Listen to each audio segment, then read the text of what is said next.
Olá pessoal, bem-vindo ao nosso curso Descomplicando a Economia. Meu nome é Felipe Calabres, sou professor de Economia e Ciência Política e o nosso intuito nesse curso é trazer conceitos complexos da ciência econômica, conceitos da macroeconomia, sempre tendo em vista a aplicação na sua vida real, na sua vida cotidiana, na sua vida prática. Hoje nós vamos apresentar um resumo do terceiro módulo do nosso curso, que chama Taxa de Câmbio. Dólar subiu, dólar disparou, dólar despencou. Afinal, o que significa isso? O que está por trás desses movimentos? É isso que nós vamos entender. A aula está dividida em 3 blocos. Primeiro bloco, o que é taxa de câmbio? Nós vamos entender o que é taxa de câmbio e quais são seus determinantes, o que faz ela variar. Um segundo bloco, vamos discutir os efeitos de curto e de longo prazo das variações da taxa de câmbio, ou seja, o que acontece no longo prazo no país e no curto, se o dólar barateou, se o dólar encareceu. E sempre no terceiro bloco, pensando em cenários, em situações que você pode viver aí na sua vida concreta, cotidiana, que podem te permitir entender melhor e oferecer para você subsídios para tomar decisões de gasto, de consumo e assim por diante. Primeiro bloco, pessoal, o que é taxa de câmbio? Uma definição bem básica é: taxa de câmbio é o diferencial do preço entre moedas. Quanto de moeda nacional você precisa para comprar, em unidades monetárias, uma moeda estrangeira. Sem economês, quantos reais eu preciso para comprar um dólar? Hoje, no dia que gravo esse vídeo, o dólar comercial está cotado aí na casa dos 5,30. Ou seja, qual é a taxa de câmbio hoje? 5,30. Eu preciso de R$ 5,30 para ter um dólar. Essa é a taxa de câmbio. Uma coisa muito importante, gente, para a gente entender taxa de câmbio. Toda vez que vocês lerem no jornal, quase todas as vezes que vocês lerem no jornal, dólar disparou, dólar despencou, não foi o dólar que se mexeu. O dólar está lá, no mesmo lugar. Muito provavelmente, 99% das vezes, o que variou foi o real. Tá? Então, quando a gente lê dólar disparou, o dólar não se mexeu. O real se desvalorizou em relação ao dólar. Então, se a taxa de câmbio vai para R$ 7,00, significa que agora eu vou precisar de R$ 7,00 para ter o mesmo dólar. Então, a variação geralmente é do real, porque o real é uma moeda mais fraca de países emergentes, elas são mais voláteis. O real ainda é mais estável. Se a gente pegar um peso argentino, por exemplo, a variação dele é absurda, muito volatilidade cambial. E o dólar, uma moeda mais forte, permanece sempre mais estável. O que determina a taxa de câmbio? 3 fatores fundamentais. Primeiro deles, fluxo internacional. Todos os dias, uma massa gigantesca de dinheiro entra e sai dos países. Tá? São investidores decidindo onde eles vão deixar o dinheiro, se eles vão levar para a China, se vão trazer para o Brasil, comprando e vendendo moeda. Todo dia isso é feito, é muita grana mesmo. Imagina aqueles monitores do mercado financeiro, da Bloomberg, vários gráficos oscilando. Isso acontece todo dia. Esse movimento do capital global, e sobretudo financeiro, determina a taxa de câmbio dos países. Como isso funciona? Se entra muito dólar no Brasil, a tendência é que o real se sobrevalorize. A gente viu na aula mais completa, vocês podem ficar lá no vídeo, como funciona esse mecanismo. Resumidamente, entrou muito dinheiro no país, via investimento externo direto, compra de ações da Bolsa, compra de títulos públicos, está entrando dólar no Brasil. Entra dólar no Brasil, o Brasil fica cheio de dólar. Como o dólar vai que é uma mercadoria, oferta, demanda, preço, tem muito dólar, cai o preço. Então, investimento externo, entrou dólar no Brasil, dólar barateia. Ou, para ser mais preciso, real sobrevaloriza. Saiu muito dinheiro do país, real desvaloriza, ou como facilitam, como simplificam as manchetes, dólar dispara. Tudo bem? Fluxo financeiro. Segundo fenômeno, determinante da taxa de câmbio, abundância de recursos naturais. Todo país que tem muito recurso natural, commodities, isso é vendido em dólar, isso tende a gerar efeitos na taxa de câmbio de um país. Vou pegar um exemplo limite, Venezuela, país exportador de petróleo. Exporta muito petróleo, exporta petróleo em dólar, chove dólar na Venezuela. Então, valoriza a taxa de câmbio da moeda venezuelana. E aí no segundo bloco a gente fala de um efeito colateral disso, que é a tendência à desindustrialização e à vulnerabilidade dessas economias. Pensa aí no caso da Venezuela, entrou muito dólar com a renda do petróleo, desincentiva a indústria nacional, eles não produzem nada, eles se acomodam, eles pegam esses dólares e importam tudo o que precisam. Aí vem uma crise, ou cai o preço do petróleo, do barril do petróleo no mercado internacional, pumba, crise econômica. né? O que acontece muito nesses países, que é um paradoxo, né? Mas, enfim, esse é o segundo fenômeno determinante da variação da taxa de câmbio. E o terceiro fenômeno é a taxa interna de juros que um país adota. Toda vez que um país adota taxa de juros muito alta, ele chama dinheiro externo, né? Então o capital está buscando rentabilidade. E aí a gente dá um exemplo aqui muito concreto. A taxa de juros no Brasil é muito alta historicamente. Hoje a taxa Selic está na casa dos 15% ao ano. O Banco Central norte-americano estipulou a taxa de juros americana na casa de 3,75% ao ano. Então você tem um diferencial muito grande de taxa de juros. O que isso tende a fazer? Atrair capital externo para ser remunerado a essa taxa de juros interna. Esse capital entra aqui em busca dessa taxa de juros alta e o efeito é baratear o dólar. Por quê? Porque o dólar entra. Ou, para ser mais preciso, o efeito é valorizar o real, né? Fazer o real ficar mais próximo da cotação do dólar. Tudo bem? Esses são os três principais fenômenos. Vimos no bloco 2 os efeitos de curto e de longo prazo da variação da taxa de câmbio. E aí eu dei um exemplo histórico que eu acho que ajuda a gente a entender esse processo, que é o Plano Real. Para quem lembra, o real, né, a moeda real, que é a nossa moeda corrente hoje, foi lançada no Brasil em 1994. E a estratégia do governo naquele momento era promover uma sobrevalorização do câmbio, ou seja, o real valia muito. No momento de lançamento, ali nos primeiros anos do real, R$1 equiparava a $1. Exatamente. R$1 comprava $1. Isso é uma taxa de câmbio extremamente sobrevalorizada. Quais eram os efeitos? Bom, a gente viu aí o primeiro efeito devastador, uma queda absoluta no preço dos produtos importados.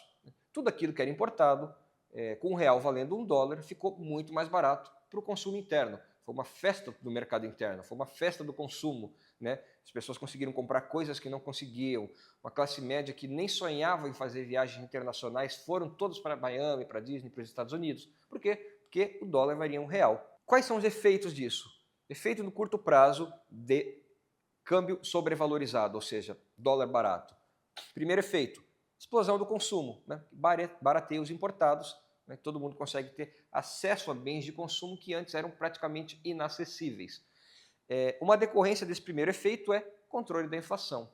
Por quê? Porque o Brasil importa muitas das coisas que consome. Como ele importa, ele paga, né, a partir da cotação, porque ele tem que pagar em dólar. Se o dólar está baratinho, o produto ficou baratinho. A gente deu um exemplo de como seria se hoje a cotação fosse $1, R$1.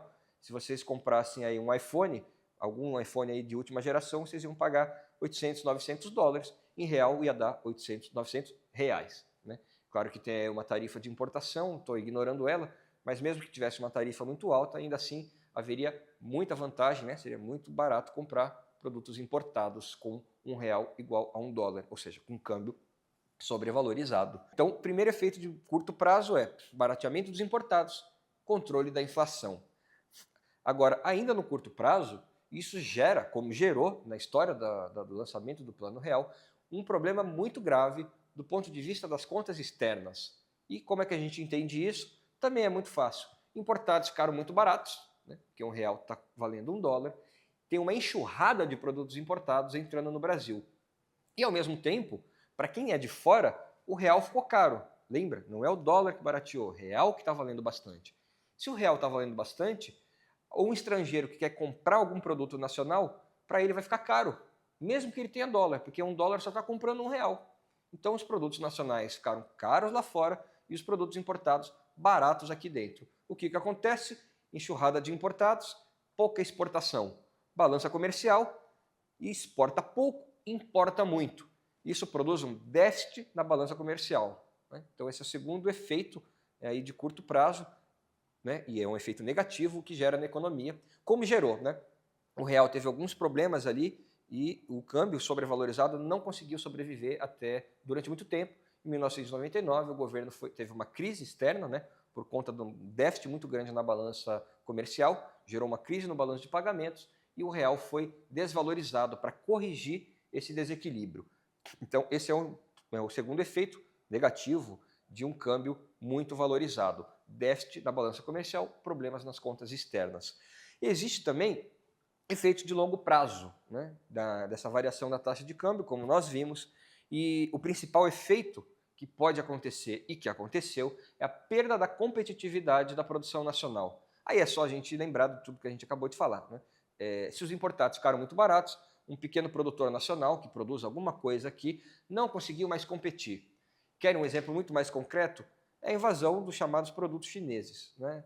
Isso tem outras razões, né? A China, por razões trabalhistas, enfim, consegue produzir coisas em larga escala com um custo muito mais baixo, mas o câmbio também influencia nisso. Se o real está muito valorizado, ou seja, o dólar está barato, é mais barato para nós importar certas coisas. Isso mata a competitividade da produção nacional em alguns setores, né? Isso tende a acontecer como aconteceu. E um segundo efeito da sobrevalorização cambial no longo prazo é decorrente desse primeiro, que é a tendência à desindustrialização. Ora, se o produtor nacional perde competitividade em relação aos produtos importados, no longo prazo ele tende a fechar as portas. E um efeito aí que pode aparecer, como de fato apareceu, é a redução da participação relativa da indústria no PIB. Ou seja, quando você pega o PIB nacional, a participação da indústria, se for comparada com o setor da agricultura e de serviços, por exemplo, ela reduziu nos últimos anos e reduziu bastante naquele período. Tá? Então, esses são os efeitos de curto e de longo prazo da variação da taxa de câmbio, né? E como gera efeitos duradouros na economia brasileira e também gera efeitos imediatos, sobretudo do lado do consumo. Terceiro bloco, como sempre, a nossa intenção aqui é pensar casos concretos, onde toda essa coisa, essas variáveis macroeconômicas e esse economês possam fazer sentido na sua vida prática, né? No seu cotidiano, que conhecimentos básicos sobre isso possam te ajudar a tomar pequenas decisões. E aí a gente destaca aqui 3 cenários possíveis, hipotéticos, tá?